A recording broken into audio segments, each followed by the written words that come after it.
Una volta in Sicilia si mangiava solo questo, ufasulino longu. Aveva poco rendimento, ma un sapore che non si scorda. Si chiamava ufasulino longu, ma in italiano lo chiamano fagiolino pinto. Era lungo, tenero, dal gusto delicato. Lo raccoglievano a mano, uno per uno. E ogni piatto era un piccolo capolavoro contadino. Le nostre nonne lo facevano bollito con patate, o a stufadù con pomodoro, cipolla e basilico. Altri lo cucinavano con le uova, chi lo metteva nella pasta.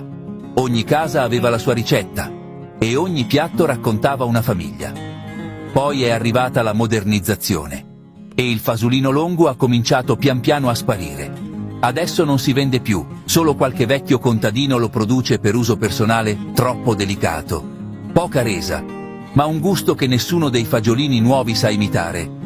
Oggi nei banchi trovi solo fagiolini tutti uguali, spessi, duri, senza sapore. Ma chi ha mangiato un fasulino longu lo riconosce anche ad occhi chiusi. Se anche tu lo ricordi, scrivilo nei commenti, perché certi sapori non si comprano al supermercato, si ereditano, come le storie di famiglia.